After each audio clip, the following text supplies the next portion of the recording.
Est-ce que le vélo aide à la progression en course à pied? Est-ce que le yoga te permet de mieux récupérer? Qu'est-ce qu'il faut mettre en place quand on ne peut pas faire de la course à pied pour améliorer quand même ses performances, voire mieux récupérer, voire se renforcer au niveau des muscles et des tendons? Bienvenue dans Second Souffle, le podcast qui apprend aux parents fatigués, professionnels débordés, chefs d'entreprise stressés à courir plus intelligemment, progresser sans se blesser, retrouver leur santé et confiance en eux. Je m'appelle Waris, ancien obèse de 120 kg, j'ai perdu 50 kg puis j'ai connu la vie de cadre et ses journées à rallonge. J'ai compris une chose, la santé passe toujours en premier. C'est pour ça que j'ai créé un accompagnement unique qui rassemble santé, entraînement et progression pour que tu puisses courir et atteindre tes objectifs malgré ton agenda. Ma mission, t'aider à retrouver ton énergie, la confiance et ton second souffle. Chaque semaine, on va démonter un à un les mythes de la course à pied et je vais t'aider à naviguer dans l'océan d'informations contradictoires que tu peux entendre et voir quotidiennement.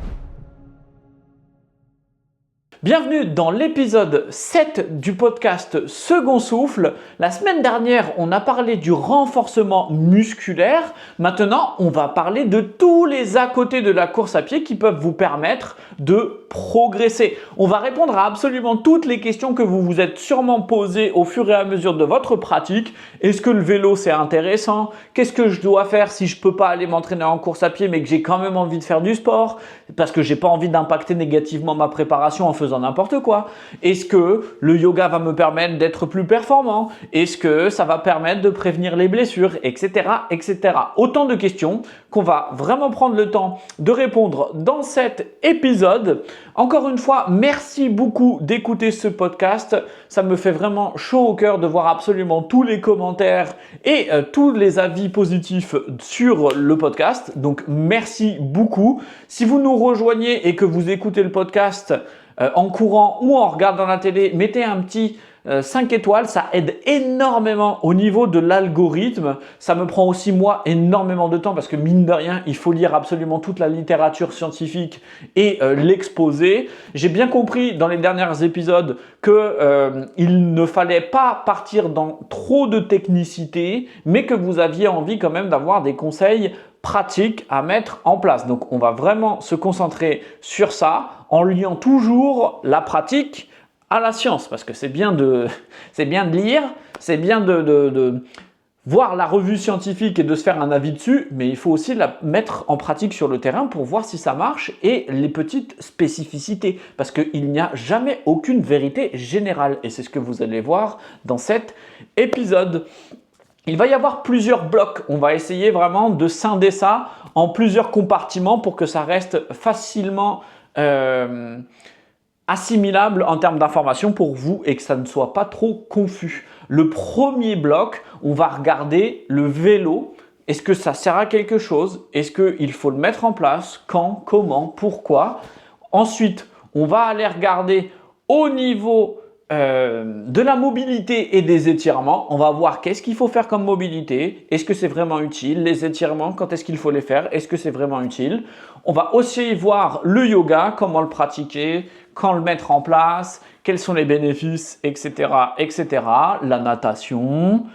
Et on va aussi regarder d'autres éléments qui sont aussi des à côté de la course à pied, mais qui vont vous permettre de progresser, d'améliorer vos performances et surtout, comme d'habitude, de maximiser la progression de votre santé parce que on n'est pas un podcast qui va se tourner vers les performeurs, on est plutôt un podcast qui va se tourner vers les gens qui ont envie de prendre soin de leur santé physique et mentale grâce à la course à pied.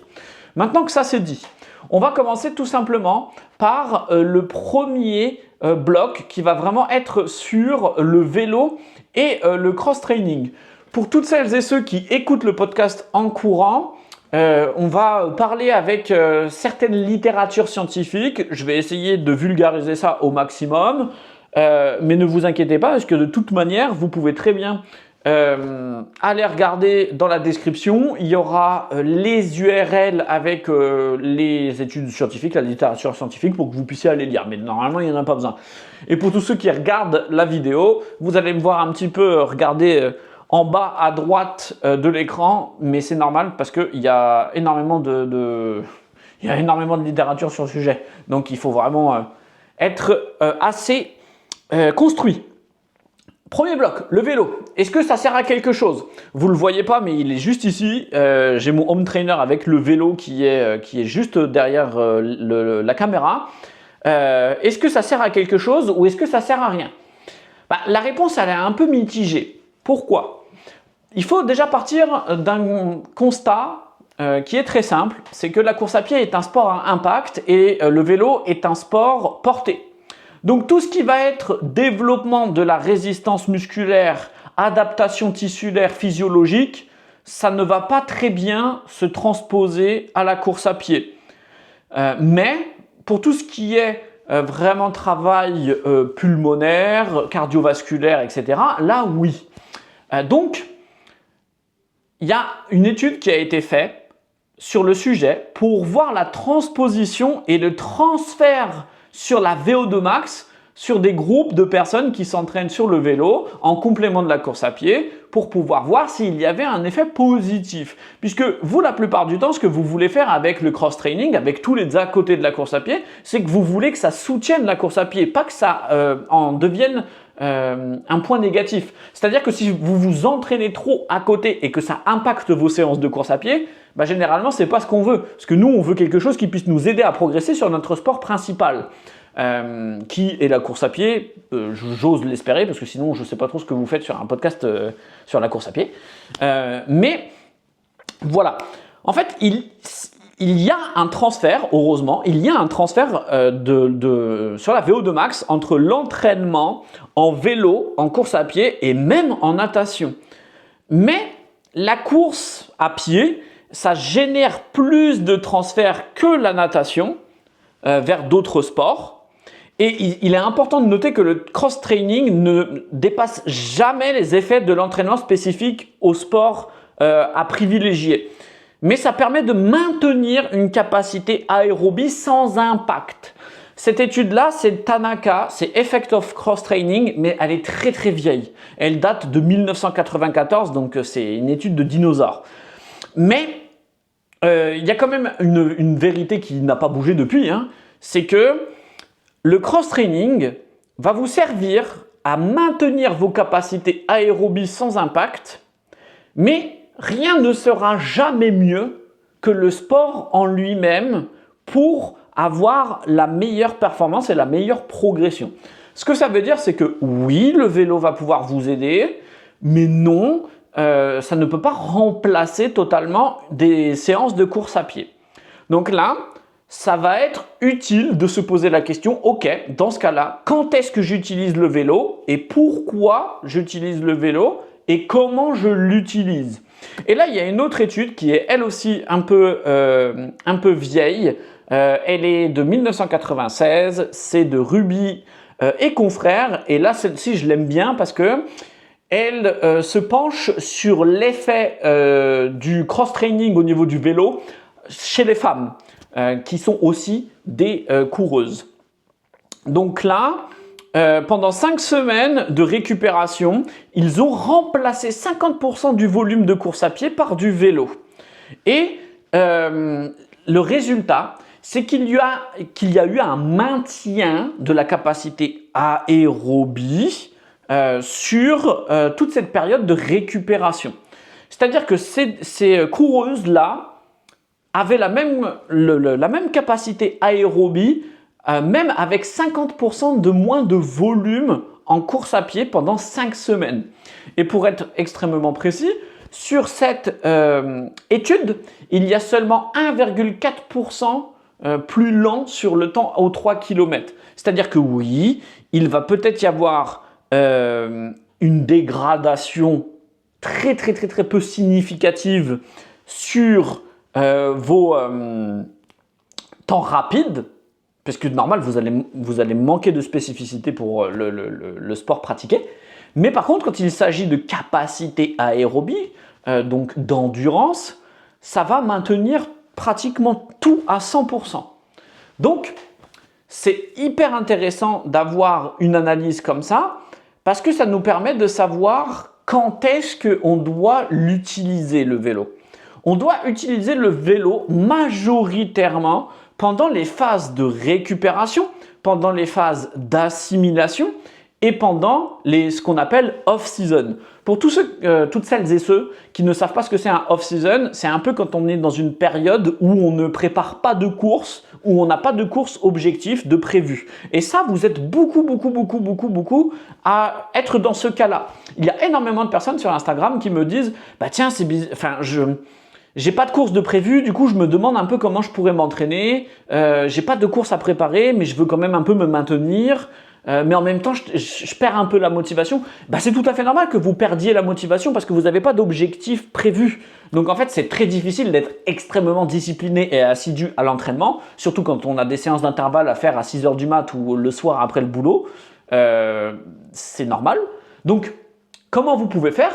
Eh ben, vous pouvez un petit peu transposer votre entraînement sur du vélo qui va être plus souple, plus doux et qui va quand même vous permettre de maintenir votre progression et vos gains durement acquis pendant la saison. Donc, comment vous pouvez le faire maintenant? Il y a 3 façons d'utiliser le vélo. En récupération active, et ça, moi, j'aime vraiment beaucoup parce que je suis quelqu'un qui a besoin de faire énormément de sport dans la semaine, sinon je me sens pas bien.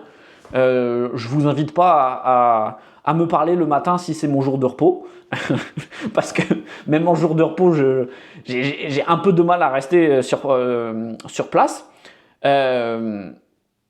Mais c'est extrêmement bien en récupération active. Pourquoi? Parce que votre corps, il a besoin de bouger quand même. Le corps, il est fait pour bouger à la base, hein. Donc, quand vous faites de la récupération active, par exemple le lendemain d'une sortie longue, le lendemain d'une séance d'intervalle, et que vous faites 30 minutes jusqu'à 1 heure sur le vélo à intensité très faible, ça vous permet de favoriser la circulation sanguine et l'élimination des déchets. Donc, moi, c'est quelque chose que j'essaye de mettre en place vraiment très souvent dans ma semaine d'entraînement. Je fais 45 minutes sur le vélo, après des sorties longues et après des séances d'intervalle, le lendemain, hein, pas juste après, pas la même journée. Hein. Comme ça, au moins, ça me permet d'accumuler toujours un tout petit peu plus de volume aérobie sans trop de fatigue. Alors, c'est d'ailleurs pour ça que j'ai acheté un vélo avec un home trainer à la maison, hein, parce que je sais très bien ce que vous vous dites là tout de suite. Vous vous dites, bah, t'es bien gentil Waris, mais moi j'ai pas 50 milliards d'heures par semaine pour aller m'entraîner, donc je vais pas non plus pouvoir passer 5 heures sur le vélo à la salle de sport, et c'est tout à fait logique, mais c'est pour ça que moi je l'ai acheté. Donc vous pouvez très bien acheter un vélo d'appartement hein, si vous le voulez, mine de rien, au fur et à mesure, sur toute une année entière, sur toute une vie entière même, ça va vous faire un sacré volume d'entraînement en plus, hein. Et quand on regarde, et ça sera le sujet d'un autre podcast d'ailleurs, mais quand on regarde les bienfaits de l'entraînement cardiovasculaire sur la santé et sur la VO2 max et sur la longévité en termes déjà rien que la diminution des maladies mentales, la diminution des maladies tout court grâce à l'activité physique, c'est hyper intéressant de s'entraîner. Vous ne devez pas vous entraîner simplement pour avoir des médailles qui sont là juste à côté de moi. Pour ceux qui écoutent, je suis en train de mettre le doigt sur les médailles. Donc, très intéressant en récupération active. Là, par exemple, vous pouvez très bien faire des séances de vélo de 30 minutes juste pour faire tourner les jambes pendant que le repas il est en train de chauffer, pendant que vous regardez une série de télé, pendant que vous regardez votre vidéo YouTube, pendant que vous regardez ou écoutez le podcast. Comme ça vous permet toujours de rajouter un petit peu de volume, très facile. Vous pouvez très bien aussi, la deuxième manière de le mettre en place, le vélo, c'est aussi en cross-training. Donc là, moi mon conseil, c'est de mettre le vélo en cross-training quand vous avez des petites douleurs, quand vous avez des petites gênes ou une fatigue anormale. Au lieu de forcer comme des bœufs, vous remplacez vos séances de course à pied par le vélo pendant une petite semaine pour faire réduire la fatigue, réduire les douleurs. Souvent les douleurs en course à pied, elles viennent du fait qu'il y a une charge d'entraînement en volume et en intensité qui n'est pas adéquat par rapport à votre capacité d'absorption. Ça, je vous invite à aller voir les autres épisodes si vous voulez plus d'informations sur comment gérer son entraînement, est-ce qu'il faut forcer, comment réadapter son plan d'entraînement quand on a des petites fatigues et des petites douleurs. Mais le vélo est une très bonne solution parce que ça va vous permettre de maintenir le cardio, comme on a vu avec la littérature scientifique juste avant, sans aggraver les douleurs et les blessures. Donc ça, vraiment, hyper intéressant. Là, par contre, ce que vous pouvez faire, c'est que vous pouvez quand même forcer un tout petit peu plus, parce qu'on n'est pas dans de la récupération active. Ce qui veut dire que vous pouvez très bien faire de 1 heure jusqu'à 1 heure et demie à allure modérée, parce que ça va stimuler votre capacité aérobie et donc solliciter les mitochondries, le développement de la densité capillaire, etc. etc. Donc ça aura un transfert sur la course à pied. Donc très très très intéressant. Là par exemple, imaginons que vous êtes en préparation semi-marathon ou marathon, vous êtes dans votre 8e semaine de préparation, vous êtes un petit peu fatigué, vous avez un coup de fatigue, il vous reste 5 semaines avant la course, et vous mettez une semaine de récup tout de suite. La semaine prochaine, vous faites un petit peu de course à pied, mais moins. Vous pouvez même réduire de 50% le volume, c'est-à-dire que si vous vous entraînez d'habitude 30 km par semaine en course à pied, vous faites 15 km de course à pied et le même équivalent en volume horaire en vélo. Vous n'allez pas faire que 15 km en vélo parce que sinon ça va faire une demi-heure de vélo, même pas. Enfin, donc voilà. Transformer le volume d'entraînement habituel en kilomètres en heures. Par exemple, si vous faites 30 km par semaine et que ça vous prend 3h30 de faire ces 30 km, vous faites 1h45 de course à pied et 1h45 de vélo.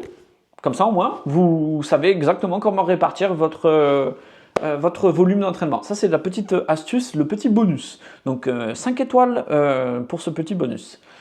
Avant qu'on fasse la troisième manière d'utiliser le vélo, on est à 16 minutes. J'aimerais bien qu'on fasse un petit check-up. Comment vous vous sentez au niveau de votre séance de course à pied ? Est-ce que vous voyez une progression? Essayez de mettre en place quelques petites accélérations. C'est ce qu'on appelle le fartlek. Le fartlek, c'est une séance d'entraînement où, au moment où on a envie, on va aller accélérer sur 30 secondes, 1 minute, mais avec aucune règle. C'est-à-dire que vous n'allez pas simplement faire comme d'habitude 10 fois 30 secondes à telle allure et telle allure. Là, le fartlek, c'est que vous allez accélérer à votre envie. C'est très bien pour plusieurs choses. Première chose, ça va vous permettre de repérer les différentes allures. Donc par exemple, courir à 4,30, 4,50, vous savez peut-être pas exactement la sensation que c'est. Et bien là, dans votre séance de fartlek, vous allez accélérer pendant 1 minute à 4,30 et vous allez travailler sur l'assimilation des sensations à cette allure-là. Comme ça vous permettra de connaître vos allures par cœur. Voilà. Maintenant, on repart. Et pour tous ceux qui sont en train de regarder la vidéo, désolé, pour l'instant, j'ai pas de truc pour vous. On essaiera peut-être de vous mettre des squats à un moment donné en punition ou en cadeau, ça dépend. Mais continuons. Troisième manière de l'utiliser, c'est d'ailleurs ce que j'ai fait pour la préparation du marathon de Valence en 2024. La médaille, elle est juste ici. Hop, elle est juste ici. Donc, il y a une troisième manière d'utiliser le vélo, c'est pour améliorer le développement aérobie. Et forcément, vu que le semi-marathon, le marathon se court à 97, 98, 99% dans le système aérobie, c'est extrêmement intéressant d'utiliser le vélo pour développer cette partie-là sans créer trop de fatigue. Et donc là, c'est un tout autre travail, puisque vous allez avoir des séances plus longues sur le vélo. Vous allez par exemple avoir des sorties longues de 2 heures, des sorties longues de 3 heures, choses qui sont très difficiles à faire en course à pied. Faire une sortie longue de 3 heures, c'est qu'à la fin d'une prépa marathon, et encore, c'est quand même costaud, hein. Il faut être en capacité de l'assimiler. Alors que là, sur le vélo, 2-3 heures, ça va fatiguer, hein. Je ne dis pas que ça va être simple, mais ça va vous permettre de solliciter la filière aérobie et donc le développement des mitochondries et de la densité capillaire sans avoir trop de fatigue sur votre système nerveux, sur vos tendons, sur vos articulations, sur vos os, etc. Donc c'est effectivement l'équivalent d'une sortie longue mais sans les impacts. Et je trouve que moi, cette partie-là, elle est extrêmement utile en prépa générale, c'est-à-dire loin de votre objectif, mais aussi pendant la prépa. Et là, je vais parler un petit peu de mon expérience personnelle. Lors de la prépa du marathon de Valence en 2024, j'ai été opéré des sinus en septembre, le 5 septembre je crois. Bon bref, j'ai été opéré des sinus en septembre. La course étant en décembre, il a fallu que je trouve le moyen de récupérer le plus rapidement possible de mon opération sans compromettre ma santé. Parce que forcément, je ne vais pas non plus faire n'importe quoi au détriment de ma santé. Hein. Je ne vais pas aller aux Jeux Olympiques, moi, donc je ne joue pas ma vie à atteindre un chrono. Hein. Je fais juste ça pour le kiff et le challenge personnel et de prendre soin de ma santé, c'est tout. Hein. Donc, qu'est-ce que j'ai fait? Eh bien, au lieu de retourner tout de suite et bourriner sur la course à pied juste après l'opération, eh ben, j'ai mis en place du vélo, j'ai mis en place des séances d'intensité sur le vélo, ce qui m'a permis de quand même stimuler mon système nerveux, stimuler aussi mes fibres rapides, ma puissance au niveau des jambes, parce que mine de rien sur le vélo, quand on est sur des intervalles, il faut quand même pousser.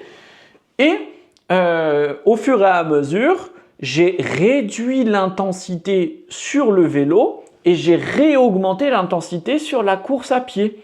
Comme ça m'a fait une belle transition. J'ai pas perdu trop de temps. J'ai pas perdu trop de conditions physiques pendant ce laps de temps et ça m'a permis de développer ma capacité aérobie quand même. Donc je faisais des séances comme 3 fois 10 minutes dans ma zone verte. Je vais pas aller dans les détails techniques, mais sur le vélo, on ne parle pas de VMA, on parle plutôt de pourcentage de FTP. Si ça vous intéresse, dites-le moi dans les commentaires, on en parlera dans un podcast seulement sur ça, mais ce n'est pas le sujet de cette vidéo. Juste pour vous dire que je faisais des séances d'intervalle, mais sur le vélo. Comme ça, au moins, ça m'a permis de développer ma capacité aérobie sans créer trop de fatigue. Et vous, c'est exactement la même chose que vous pouvez faire. C'est-à-dire que si vous voyez que physiquement, rajouter une séance de course à pied, vous vous sentez fatigué direct, eh bien ne rajoutez pas une séance de course à pied, rajoutez une séance de vélo. Et sur cette séance de vélo-là, vous pouvez très bien faire une sortie longue ou un intervalle. Et du coup, votre corps il va quand même avoir un stimuli supplémentaire dans votre semaine d'entraînement et il ne va pas se blesser. Parce que c'est beaucoup moins énergivore d'un point de vue... Enfin, non, je rectifie ce que je viens de dire parce que c'est faux. C'est beaucoup moins traumatisant le vélo que la course à pied. Par contre, c'est énergivore aussi, donc faites attention, vous devez quand même bien manger et bien vous hydrater sur le vélo. Donc voilà, ça c'était le premier bloc. Donc si je résume, le vélo est très intéressant en phase générale, quand on veut vraiment travailler sur notre endurance sans créer trop de fatigue, et il est aussi utile pendant les périodes de prépa, quand vous voulez vous en servir pour développer encore plus vite et plus rapidement votre capacité aérobie sans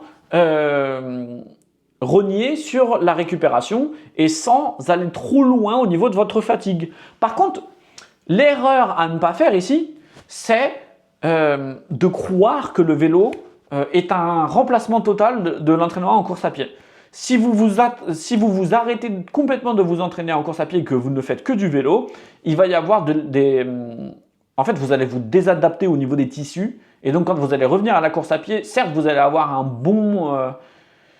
une bonne capacité aérobie qui va s'être maintenue, mais vous risquez d'avoir un petit peu de mal à retrouver des sensations sur les jambes parce que, en fait, elles n'ont plus l'habitude des impacts, en fait. C'est juste ça. Juste avant de passer sur le bloc numéro 2, c'est quoi le mieux entre un home trainer, donc c'est-à-dire un vélo d'appartement ou l'extérieur? En fait, c'est simple. Hein. Le home trainer, c'est un gain de temps et une sécurité supplémentaire. Ça va vous permettre de vraiment avoir contrôle sur absolument tout l'entraînement. Versus travailler en extérieur, c'est sympa pour varier, pour prendre un peu de plaisir, pour se mettre un peu de dénivelé positif. Mais par contre, c'est peut-être un peu plus contraignant, un peu plus dangereux. C'est à vous de choisir. C'est vraiment à vous de choisir. Ensuite, bloc numéro 2 de ce podcast, la mobilité et les étirements. Là, c'est vraiment une partie du podcast que vous devez absolument écouter parce que je sais très bien qu'on est tous des cancres sur ce truc-là.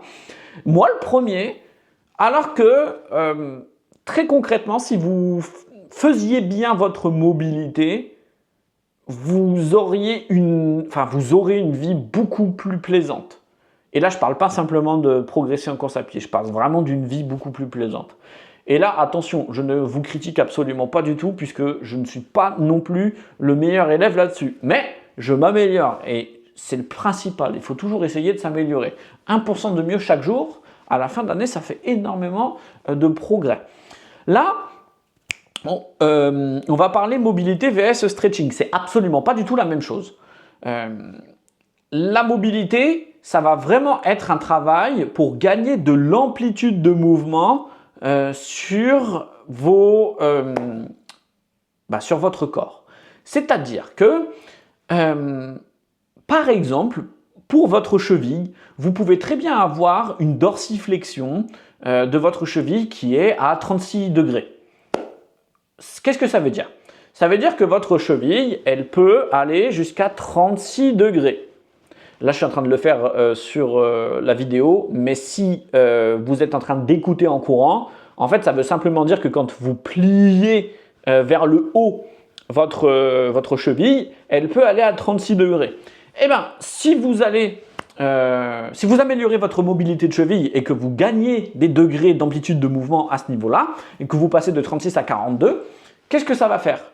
Ça va faire déjà de une que vous allez être beaucoup plus à l'aise sur votre technique de course, que vous allez beaucoup moins avoir de contraintes à ce niveau-là, et donc que vos chevilles vont être plus légères, en tout cas moins sollicitées, et donc vous allez fatiguer moins vite. Et dans la vie de tous les jours, qu'est-ce que ça veut dire avoir plus de mobilité? Ça veut dire que par exemple, quand vous êtes assis toute la journée sur une chaise, vous allez avoir moins mal au dos parce que votre dos il va être plus fort et il va être aussi plus mobile. Si vous avez l'impression de vous recroqueviller un peu comme ça sur les épaules et que vous avez un peu le dos de Quasimodo, pareil, travailler sur votre mobilité du tronc, des lombaires, etc. Ça va vous permettre d'avoir une meilleure posture dans votre vie de tous les jours et donc d'avoir moins de douleur. Le stretching, on va en parler après, mais selon moi, une perte de temps totale. Je vais vous le dire après. Même tout de suite d'ailleurs.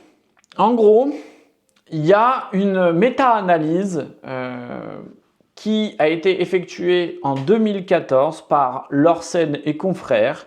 C'est une méta-analyse sur les méthodologies de prévention des blessures. Donc en gros, le but a été de tester différentes modalités d'entraînement ou d'exercice pour voir qu'est-ce qui prévenait, qu'est-ce qui réduisait au maximum le risque de blessure. Cette étude-là, elle a trouvé qu'il n'y avait pas d'effet significatif sur la prévention des blessures au niveau des étirements. C'est-à-dire que s'étirer ne va pas prévenir des blessures. Ça reste utile d'un point de vue psychologique sur le confort. Donc, si vous trouvez un confort et un bien-être à faire des étirements, continuez de les faire, ok, pas de problème. Mais ça ne doit pas être votre seule stratégie pour ne pas vous blesser. Ce que ça veut dire, c'est que les étirements, si vous les faites simplement dans l'idée de vous dire « Ah c'est cool, je fais un peu d'exercice d'étirement, comme ça je vais réduire mon risque de blessure », c'est complètement faux. Vous perdez du temps. Vous feriez mieux de passer du temps à faire de la mobilité, et on va le voir tout de suite après, que de faire ça. Et en plus, vous allez voir que le travail de mobilité n'a pas besoin de durer 15-20 minutes. Vous pouvez très bien faire 5 minutes par jour de mobilité et avoir des résultats exceptionnels. Donc, si vous voulez quand même faire des étirements, vous pouvez le faire à distance de vos séances, donc à peu près 6 heures après vos séances de course à pied. Pendant les jours off, vous pouvez aussi le faire. Ça peut être à peu près 20 à 30 secondes par muscle, sans forcer et en vous concentrant sur la respiration.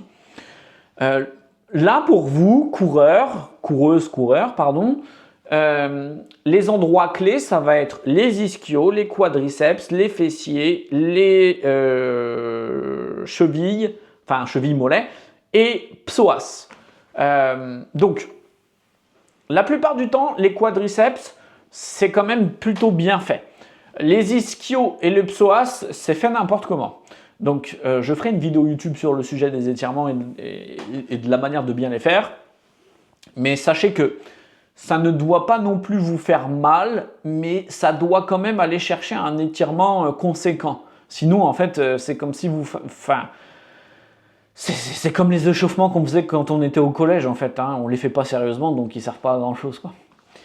Ensuite, au niveau de la mobilité, mobilité dynamique, c'est une différence. C'est vraiment différent. La mobilité dynamique, elle va vraiment aller chercher de l'amplitude de mouvement loin. Donc, mon conseil ici, c'est vraiment de faire de la mobilité articulaire en tant qu'échauffement avant vos séances de course à pied, donc 5 minutes grand maximum, en vous concentrant sur les endroits que vous savez être les plus faibles, ou en tout cas les plus douloureux chez vous. Ça peut par exemple être les fessiers, ça peut par exemple être les mollets, ça peut par exemple être les chevilles. Et bien vous vous entraînez à faire de la mobilité articulaire sur ces endroits-là pendant 5-10 minutes. Franchement, 5 minutes, c'est largement suffisant. Et ensuite, on va parler de la mobilité de la vie de tous les jours. Ici, je vais vous donner un outil qui va vous changer la vie. Ça s'appelle GoWOD. G-O-W-O-D. Vous pouvez télécharger l'application sur votre téléphone. Elle est gratuite pour faire le test et payante après, mais vous n'avez pas besoin de l'application payante. GoWOD, ça a été développé par des kinés et c'est utilisé par les champions du monde de triathlon.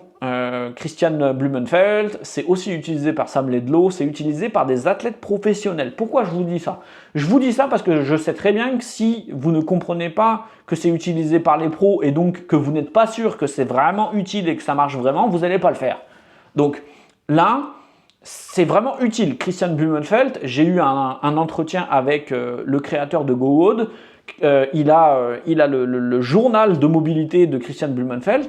Il le fait tous les jours et il fait 45 minutes. Alors attention, c'est un champion du monde, donc forcément, il a que ça à faire de ses journées, entre guillemets. Mais il le fait tous les jours.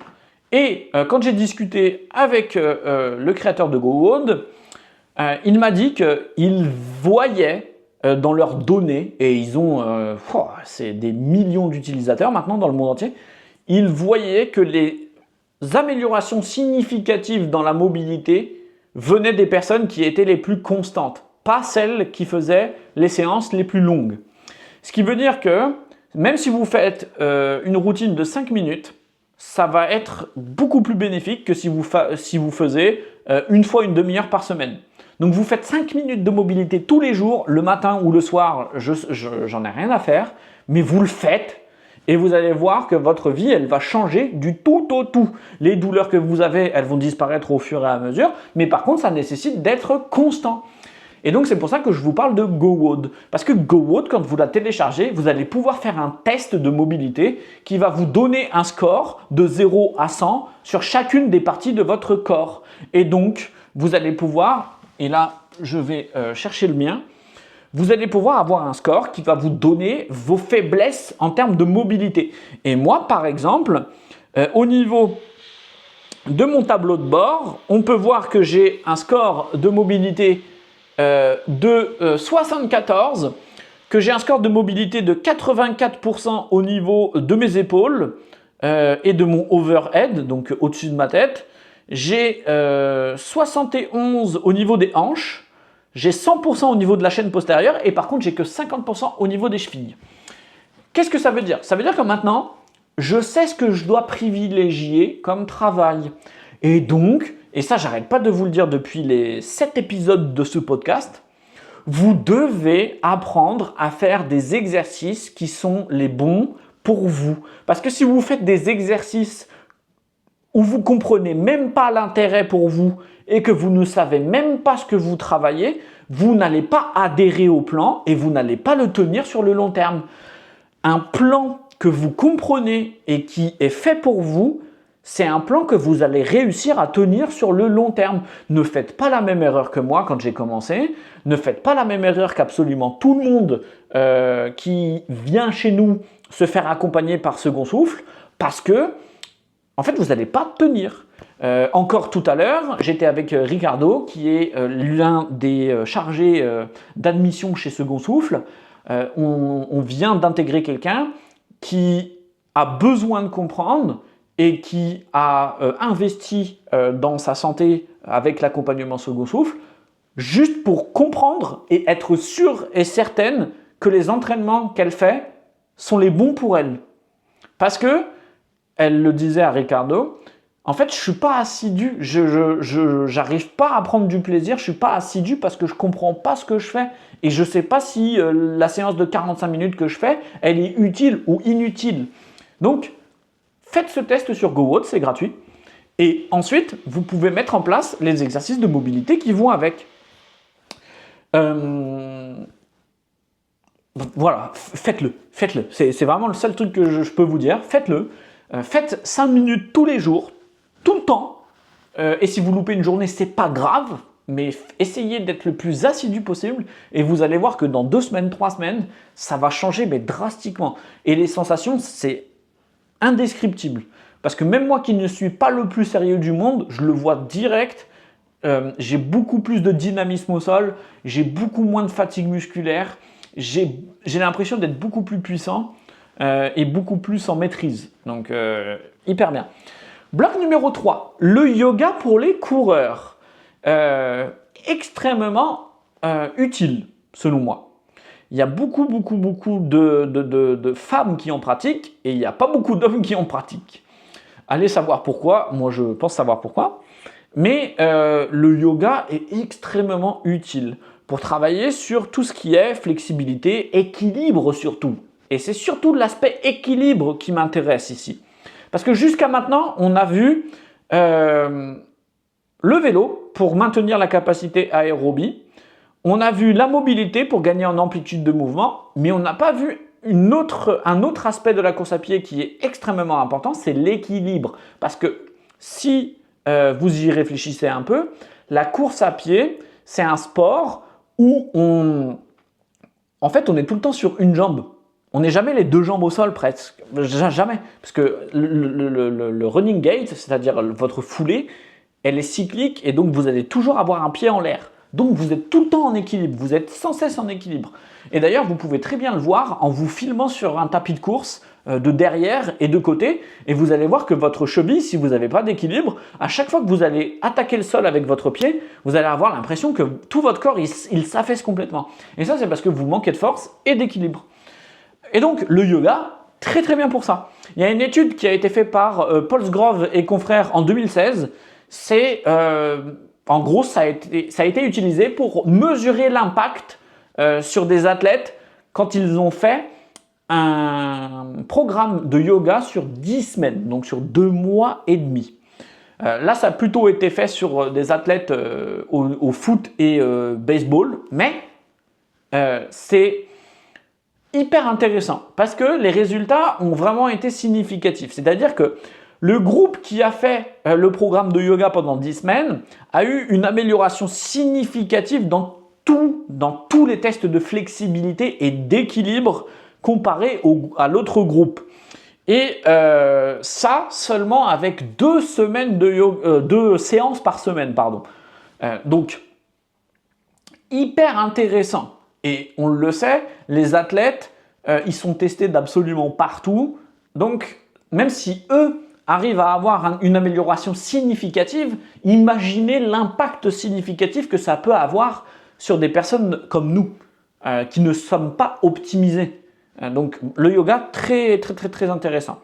Maintenant, est-ce que le yoga, ça peut aider à avoir une prévention des blessures ? Là, il y a une étude de Wu et confrères en 2022 qui a voulu mesurer ça. Et donc, en gros, il y a eu 12 semaines d'intervention chez des athlètes collégiaux. C'est un peu l'équivalent des athlètes universitaires en France. Et donc, le score de FMS, le FMS qui est un score extrêmement connu au niveau des préparateurs physiques et des physios du monde entier, parce que le score de FMS, c'est un test contrôlé qui va permettre de donner des notes à la mobilité, à absolument tous les mouvements d'un sportif. Et donc, les résultats sont assez exceptionnels. C'est-à-dire que au tout début, le score de FMS chez les athlètes collégiaux était d'ordre médiane à 13. Après, il était à 17.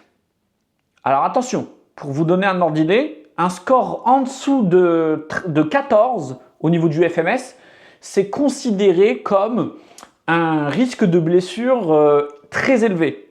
Donc, passer de 13 à 17, c'est littéralement, pour ce genre de personnes, c'est littéralement une question de vie ou de mort.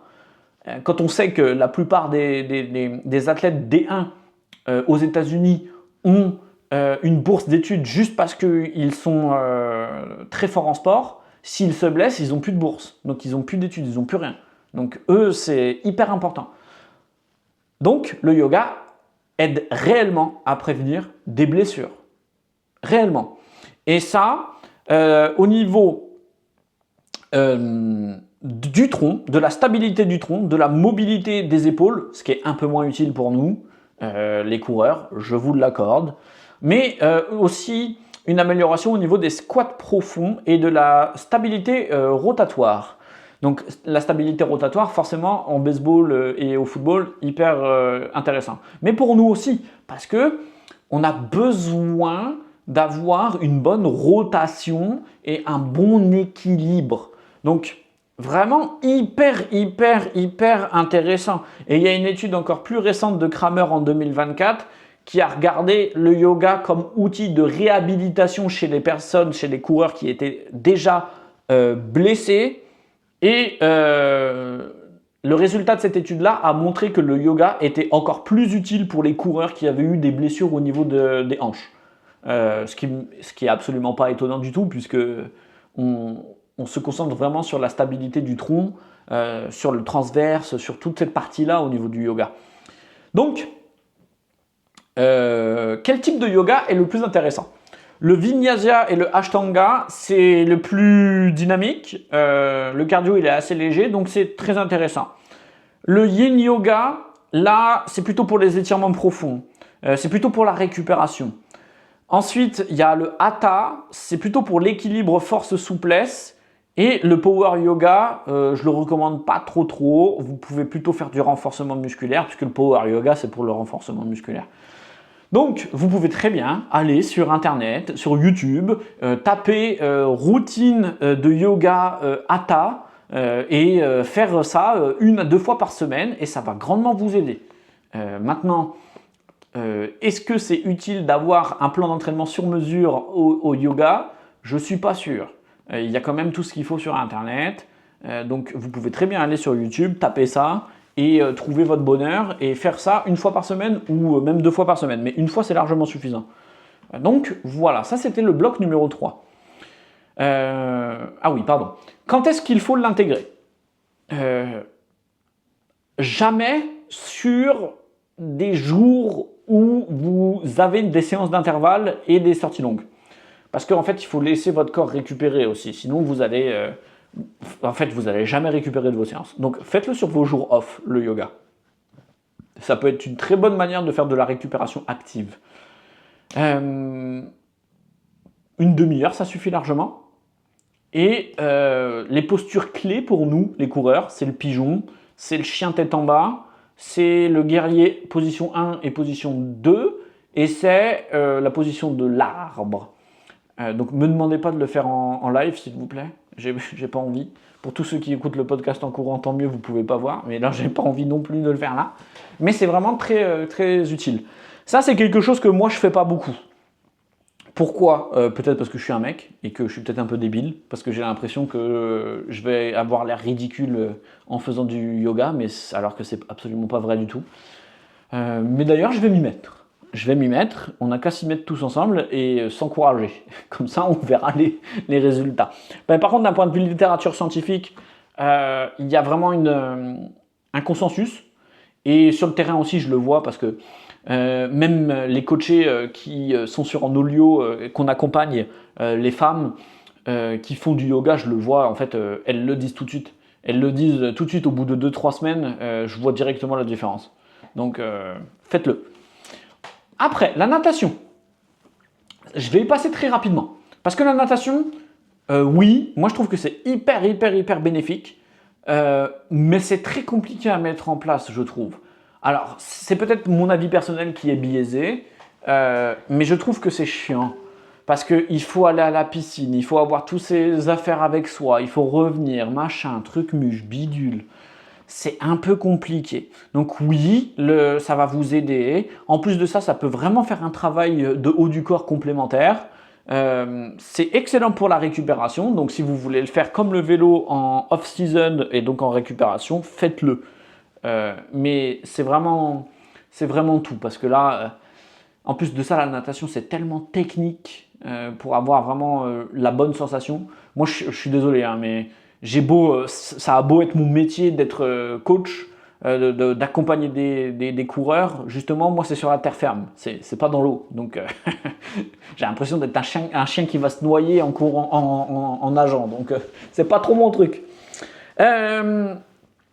Avant qu'on finisse, là, on va entamer une partie qui est vraiment pas du tout sportive. C'est-à-dire que là, on a vu le yoga, la mobilité, la natation, le vélo, mais on n'a parlé que de à côté de la course à pied sportif. Sauf qu'il y a principalement deux à côté. Deux à côté. Il y a deux à côté de la course à pied que vous devez absolument apprendre à gérer. Et ça va, encore une fois, drastiquement changer votre vie. Pourquoi ? Parce que le premier, c'est le sommeil. Je suis désolé, il y en a qui vont peut-être lever les yeux au ciel en disant « Oh, encore un qui va nous dire de dormir 8 heures par nuit. » Je ne vais peut-être pas vous dire de dormir 8 heures par nuit parce que je sais que c'est très compliqué pour la plupart des gens. Mais par contre, ce que je vais vous dire, c'est que la littérature scientifique sur le sujet, elle est exceptionnelle. Il y a eu des études de partout qui ont été effectuées sur le sommeil. C'est l'une des choses les plus étudiées au monde. Et je vais vous donner juste quelques petits exemples. Mais par exemple, il y a une étude qui avait été effectuée à l'époque sur les personnes qui avaient un travail de nuit, donc les travails en 3-8, et qui travaillaient la nuit, et donc qui avaient un rythme de sommeil complètement décalé. Donc ils dormaient, mais ils étaient complètement décalés. C'est-à-dire qu'ils ne dormaient pas la nuit. Leur rythme circadien était complètement décalé. Eh bien, le risque de maladie, le risque de dépression, le risque de blessure était drastiquement plus élevé chez eux que chez le reste. Donc, la première chose pour le sommeil, c'est d'avoir un rythme régulier. Essayez, s'il vous plaît, de ne pas vous amuser à faire la semaine, vu que je travaille, je me couche à 22h, je me lève à 6h. Et d'un seul coup, le week-end, je fais 2h du matin, 13h. Parce que ça va décaler complètement votre rythme circadien. Et c'était cool la période de 18 ans quand on était à l'université et qu'on faisait les cons à faire des soirées à droite à gauche. Mais c'est fini. On n'a plus 18 ans. Donc maintenant, il faut prendre soin de son corps et de sa santé. C'est plus l'heure de devenir des alcooliques sociaux. Je devrais plutôt dire des alcooliques acceptés par la société. C'est plutôt comme ça qu'il faut le voir. Pourquoi ? Parce que plus vous êtes régulier sur votre heure de lever et votre heure de sommeil, et mieux vous allez être réglé. Ce qui va vous permettre de prendre en compte la deuxième partie du sommeil, c'est-à-dire la qualité de votre sommeil. Vous n'êtes pas obligé de dormir 9h à 10h par nuit. Donc arrêtez de penser que c'est parce que vous dormez 6 heures que vous devez ne pas être sérieux sur votre sommeil. Faites avec ce que vous avez à votre disposition. Je le sais très bien qu'il y a des personnes qui écoutent et qui sont parents, qui ont un travail de ouf. De toute manière, nous aussi, on a énormément d'infirmiers, d'infirmières, de médecins, de chirurgiens dans les personnes que l'on accompagne avec Second Souffle. Donc on le sait mieux que quiconque. C'est très difficile. Je pense notamment à Fabienne qui est à l'hôpital des enfants à Nice et qui est l'une des coureuses que j'accompagne depuis plus d'1 an et demi maintenant. Pauvre Fabienne, elle fait ce qu'elle peut avec son sommeil. Elle fait ce qu'elle peut. Mais au moins, elle fait ce qu'elle peut avec les moyens qu'elle a. Donc, elle met toutes les chances de son côté pour y arriver. Et donc, ce qu'elle fait, c'est que, enfin, ce qu'il faut que vous fassiez plutôt, c'est que vous devez au maximum mettre en place des routines pour améliorer la qualité de votre sommeil. Et qu'est-ce que ça passe? Ça passe par réduire la lumière bleue avant d'aller vous coucher. Donc, au lieu de tout le temps regarder votre téléphone et la télé, l'ordinateur, des séries, etc., lisez un livre, faites autre chose, faites votre routine de mobilité juste avant de vous coucher. Comme ça va déjà réduire un peu l'impact des lumières bleues sur votre rythme circadien, sur toutes vos hormones et tout. Ensuite, essayez d'avoir un endroit où vous dormez qui est frais, entre 18 et 19 degrés. Ne me dites pas que c'est compliqué. On n'est pas non plus on n'est pas non plus dans le Sahara, il ne fait pas 45 degrés, on n'est pas à Dubaï, donc on peut très bien ouvrir les fenêtres et aérer avant d'aller se coucher pour avoir une chambre un peu plus fraîche. Et ensuite, juste faites ce qui vous détend, faites ce qui vous plaît le plus à ce niveau-là.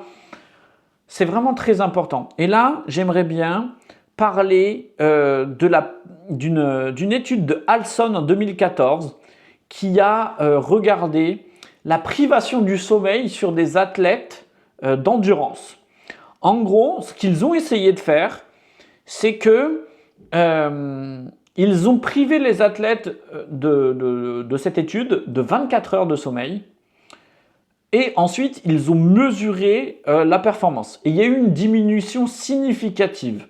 C'est-à-dire que sur un test de 30 minutes, quand ils dorment normalement, la moyenne c'était à 6224 mètres de couvert en l'espace de 30 minutes. Donc ils ont fait 6,224 km. Avec seulement 24 heures de privation de sommeil, c'est-à-dire juste une journée où ils ont été privés de sommeil, ils sont passés de 6224 à 6037.